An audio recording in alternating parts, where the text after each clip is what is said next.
Pasadena Marathon has had its share of hurdles, from its inaugural year when it was postponed because of the station fire to the following year when the rains drenched runners. Yet it stayed true to its founding organization's name in keeping Pasadena moving forward. We have marathon organizer and Pasadena Forward Executive Director Israel Estrada here to give us marathon news.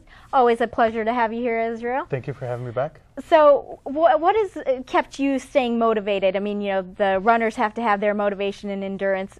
How have you kept up your endurance in this third year that you're putting this on with all of the challenges you've had? Well, the runners is what keeps me motivated. The many participants that send us good emails and best wishes through their holiday cards or whatnot, that's what keeps us motivated. Oh, it's good to hear. Now, this is the third time, this is the third date that we have, yes. Correct? Or technically four, I guess. Yes. Why the date change again? Well, the date is very important for any marathon, and particularly for us here in Southern California. There are many different events taking place throughout Southern California all year long. So we need to find a date that works well for us within the race calendar, but also works well with the city of Pasadena for their production calendar. Okay. Do you suspect that this will be the official final date? I suspect that it will be. All indications from the city of Pasadena and what we have seen in registration shows that this is a good date for us, the third weekend in May. So hopefully the city of Pasadena will agree with us, and we'll keep it, you know, the same weekend every year. All right, well, that sounds good. Now, what are some of the feedback that you've gotten from the past marathons that you've been able to incorporate into this year? What should we look forward to?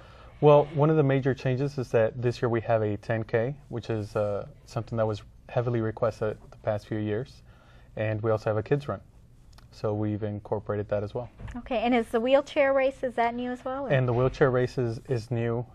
We have 4 participants registered as of today, so we don't have a huge showing for that, but who knows, since it is new, we might see a surge in that. Absolutely. And how have numbers been picking up year to year?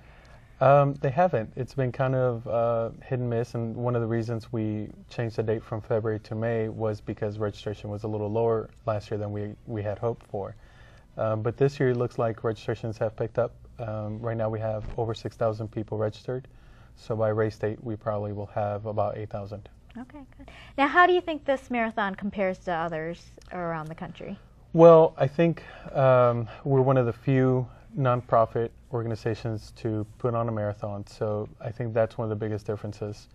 And I think the other is we put a lot of heart and soul into it, whereas other major events are usually big corporate companies that come in and have the money and the resources to put on an event. We've been doing this pretty much as a labor of love up to now. Absolutely, and runners get to see icons like the Rose Bowl and things like that. So exactly. I mean, one of the big draws for the event is the city of Pasadena and all the beautiful sites that we have to offer. Okay. Now, one of the challenges is probably that there's going to be, for locals, is that there are a lot of street closures.